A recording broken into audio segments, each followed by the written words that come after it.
Today I'm going to be upgrading my shop vacuum. You might be like me, you might have a small shop, it's a mixed use space, and I recently picked up this very nice trim router, but it makes an absolute ton of dust. So I thought I would splurge a little bit, and I was on Rockler and I saw a sale, so I picked up this Dust Right hose reel, a hose to go with it, and this Dust Right Pro, so that just goes on the top of a 5-gallon bucket.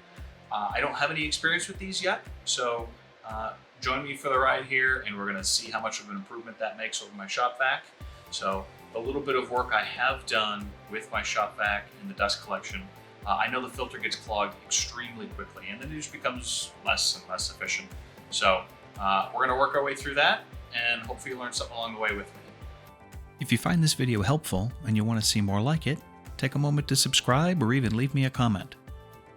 And if you stick around till the very end, I'll show you my super simple, easy solution for turning the shop vac on and off without being right next to it. So the Dust Stopper Pro consists of two pieces.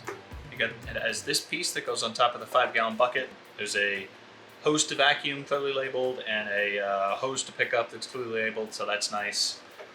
You do have to put the gasket on. That was pretty quick. The directions are very simple. They say do not trim, you put it in place and make it fit.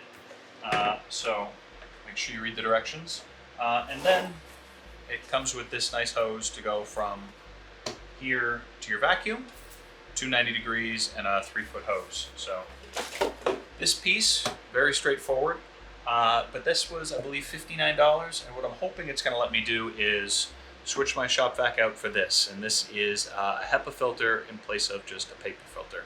So I have a rigid shop vac that I got at Home Depot ages and ages and ages ago. But these filters are easy to come by, but a 2-pack is, I think it was $25. So if I can save 4 filters by using this, it'll have paid for itself. Here's what I'm hoping to eliminate. It is this very, very clogged filter. So this isn't gonna be very efficient, and we'll see how that goes. And here's a little pro tip where you can learn from my mistakes. If you're going to empty your shop vac, try doing it outside so you don't spread the dust everywhere. I was very happy with how quickly and easily the hose reel went together. All the hardware was there, the instructions were clear, and the whole thing seemed pretty well built. Even though there is some plastic on it, it seems robust enough that this is going to last and I'm not going to have to worry about replacing it in a couple years. And the tolerances seemed really good too. There wasn't any fighting to get pieces to fit together. Overall, the whole thing went together in a snap and it just made me pretty excited to try it out.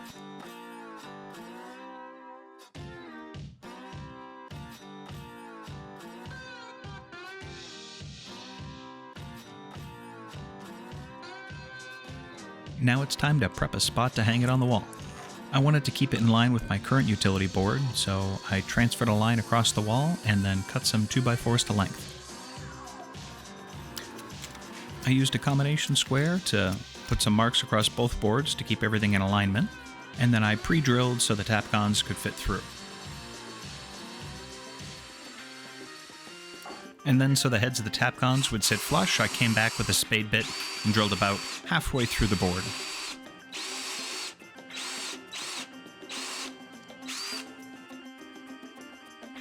And then I temporarily put the 2x4 up on the wall so I could mark some locations to drill for the tapcons. There's my little helping hand. It's not all held up by tape. For this project, I didn't have to rough it. I borrowed a hammer drill from a friend, and I'm putting the vacuum to use so I don't have to deal with the dust. Camera angle is not doing me any favors here, but I'd recommend driving these with a socket rather than the Phillips that's on the head of the tapcon. It works so much better.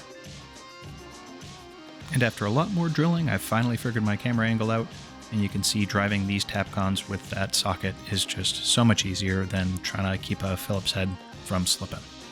And I used an impact driver, but if you do this, make sure you don't overdrive them because you can break the heads right off as well. And finally, after driving 4 short lags, hanging it was pretty easy too. Just a tiny bit finicky trying to get all 4 lags to line up at the same time.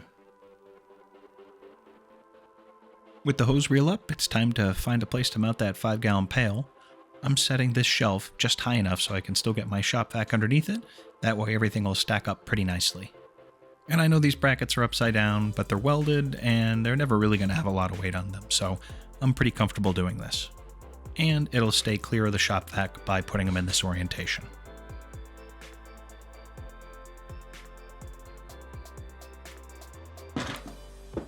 Time to connect all the fittings and give this a good test drive. And all I can say at this point is I thought it had pretty good suction still. I'm glad I went with the 20-foot hose, not the 40-foot hose, so I didn't lose too much between the longer hose and the HEPA filter. If you're going to set something like this up and you go for the 40-foot hose, I'd be sure that your vacuum's got enough suction power to it.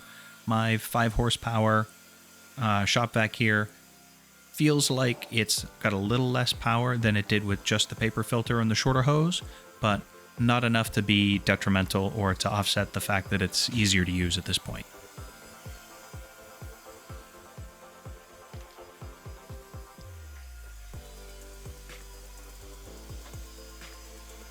So as I'm gearing up to do some other projects in the workshop, I'm finding this hose reel modification making it really easy to deploy dust collection in my small shop and keeping me from making the entire area kind of unusable due to the dust. So if you've got a small shop with limited space and you don't want to do dedicated plumbing to every single tool you've got, this isn't a bad option.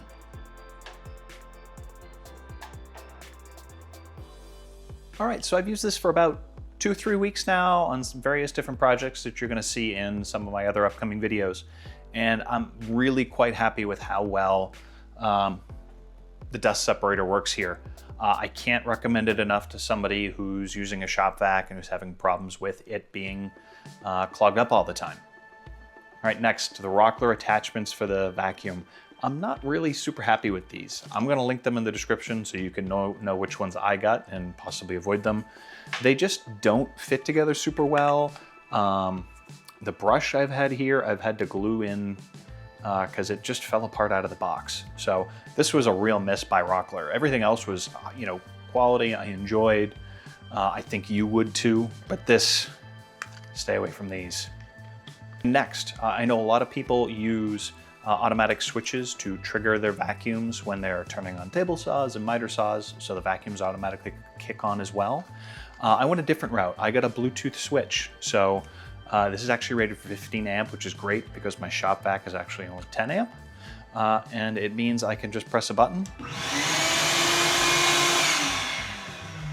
and turn the shop vac on and off. And that's great because I'm not using this as a dedicated setup to any single tool. I can run over to my workbench, I can turn it on, use the router for a little bit, or I can start the miter saw, start the vacuum. It doesn't matter where I am in the shop, I can just keep this in my pocket, or I think I might put a little magnet on the back. But this, highly recommend for remote turning on and off your vacuum. It's too easy to use, and I think I spent $12 on it, so definitely check this piece out. So if you're like me and you have a multi-use space, I cannot recommend improving your vacuum situation enough. It has been a fantastic upgrade. I feel like I can switch back and forth between working on a project or working out because I'm 50-50 workshop home gym. And it's just great to keep things clean. So hopefully you guys found this video helpful and stick around for the next one. And I should say, last but not least, proof is in the pudding. Lots and lots of dust. That has been working very well. And then if we look down at the shop vac,